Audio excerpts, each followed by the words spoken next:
Okay, let's switch gears and talk about a couple Pixel family things. So let's talk tablet first. Want to? Yeah. Let's talk tablet. We won't go too much into depth. We've already beaten a horse about, the event. We know it's next week. Yeah. We know the items that are coming. We have a video up. We'll link it in the description or in the show notes. That just here's all the stuff we're expecting. But, Pixel 7, Pixel 7 Pro, Pixel Watch, maybe something more about this tablet, the Pixel tablet. Hopefully, but yeah. At least a few more details, and then maybe a tease on the Pixel Notepad. Yeah.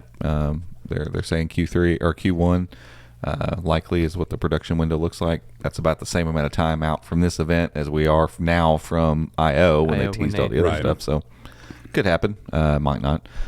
But yeah, the some leaks on the tablet came out. I think it was a product listing or something for. I'm trying to remember what it was now. It was an order, an EVT order. Okay. So evaluation testing devices being ordered. Up to 256 gigs of storage on the Pixel tablet. Confirmed an 11-inch display, 10.96 inches technically, but 11-inch display, and confirmed USI.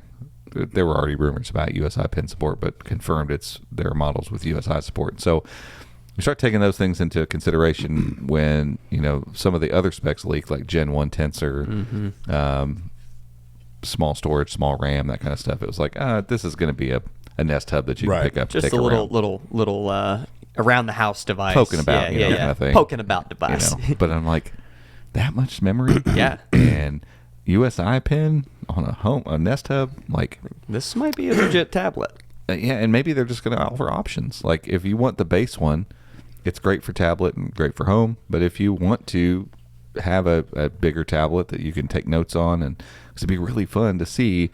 No offense, OEMs, but USI on Chromebook is still pretty hit or miss. Little wonky. Certain devices is fine, but then it's like, does it work on that Android app or not? And blah blah blah. Like it's kind of all over the place. It'd be kind of cool to see. I feel like an Android tablet should handle USI better. Maybe not. I don't know. But it'll be interesting to see what it looks like on a Pixel tablet. But with this much memory, it's hard for me to believe that they're going to slap all that in and put really low-end specs in it. But maybe they will. I don't know. Yeah. And that's how it just depends on how they market it, what they want to do with it, how they're going to position it, all that kind of stuff. Yeah. So. Yeah. It. I could see that being like the case where you almost have like two options. You can here's this entry there was the model and then maybe something nicer. Rumors about there being a Pro model as well. Right. But those were completely just rumors. I don't think there was anything substantial there, but maybe that's what it is. Pixel Tablet and Pixel Tablet Pro. And the Pro still does all the stuff if you want to do that. Right. If you want to dock it. But you can also take it with you and really get some work done. Yeah. I don't know. We'll see. Tablets are... Chromebook tablets to me are still super interesting because the idea of what it could be. Chromebook tablets as they exist right now are not quite there. Whatever. I feel like the touch interface on Chromebooks has been a little forgotten. I feel like the tablet UI was going through all these changes and then they just kind of stopped pushing. Like, make it great. It shouldn't feel janky. But they don't have any hardware to debut it on. Like, we've got, no offense to Lenovo, but, those tablets are not powerful. The Snapdragon 7C Gen 2 is fine, but it's not like, oh, this is super powerful. So it's one of two things. Like, a tablet OS just needs a more powerful processor, or because honestly, like the Spin 513, you flip it into tablet mode and mess around the tablet stuff on that.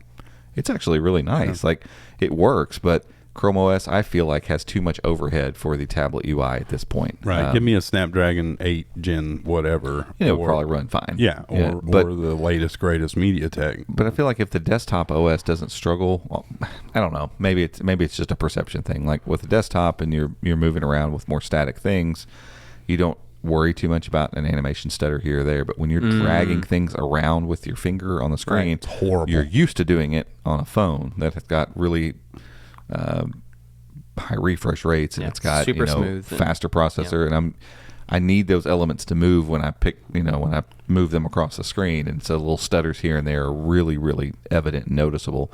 And so maybe that's more of a perception thing. But either way, the tablet mode on Chrome OS still needs some work, I think. I think it should 100% feel like using Android or iPad OS, and most of it's there, but there's just some weird quirks with it.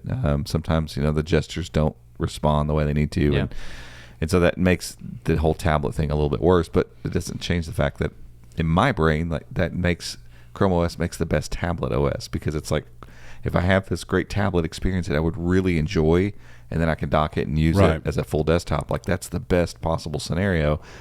A tablet that is still a tablet when I dock it, and I got to use a bunch of Android apps to try to get productive, doesn't sound like something I don't want to carry that around. I feel like OEMs have missed the boat, and I don't want to say they've single-handedly caused it, but they've caused a lot of the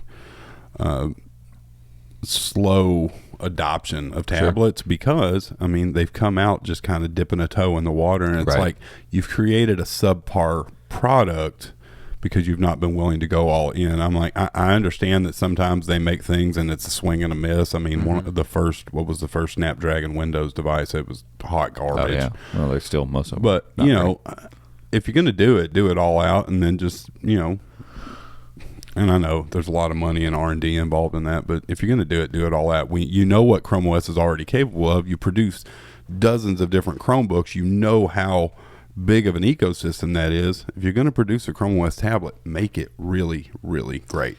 And we're still waiting for that. Like, I think the Slate had the kind of hardware. The case was not great.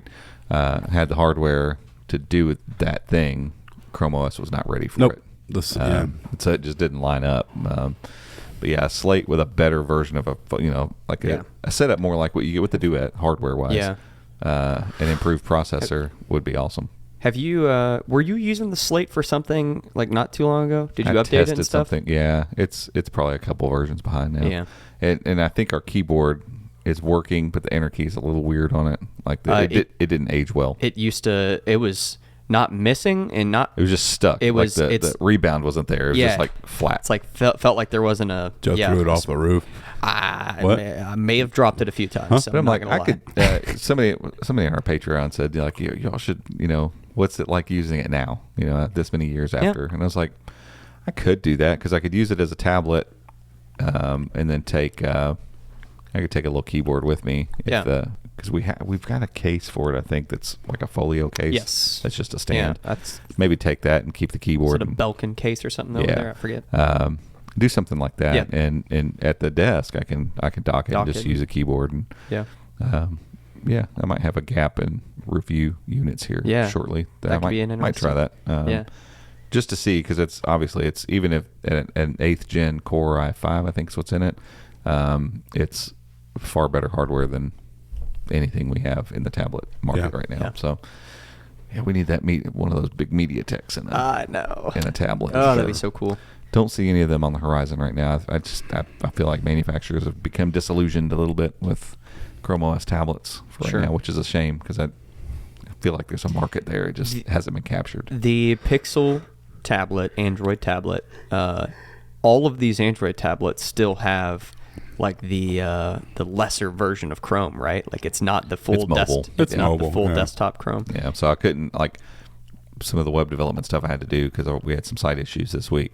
Can't do that on those. So there's a huge chunk of my work, and then even like the way like WordPress renders in the back end, it's like certain things aren't just not going to work on a quote unquote mobile processor or a mobile browser. So yeah, it becomes a pretty big hindrance. It's not like, oh, I could make this work, and you see people write articles about it. Like, I tried to work from an iPad, or I tried to work, or one of these nicer Samsung devices. They're just not meant for that. Yeah. And if you're going to try to do that, like, the problems start persisting all over the place, and it's like, that's why Chrome OS would be great. But they've got to make the touch part of it. Like, I need to be in a spot where I want to pick up and use this thing.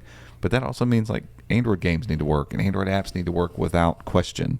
And that's just not the case right now. Right. Like, Android apps are still kind of messy on Chromebooks, and so it's like, if you, as a tablet device, like, you're going to need those things to all work the right way, and so that hasn't happened. And so then manufacturers don't want to make and put a ton of effort into making one, and so it's just this whole thing that's not moving forward right now the way that I would love to see it. But hey everyone, thanks so much for watching this clip of the Chromecast podcast. If you want to watch the full episode, you can go check the link in the description.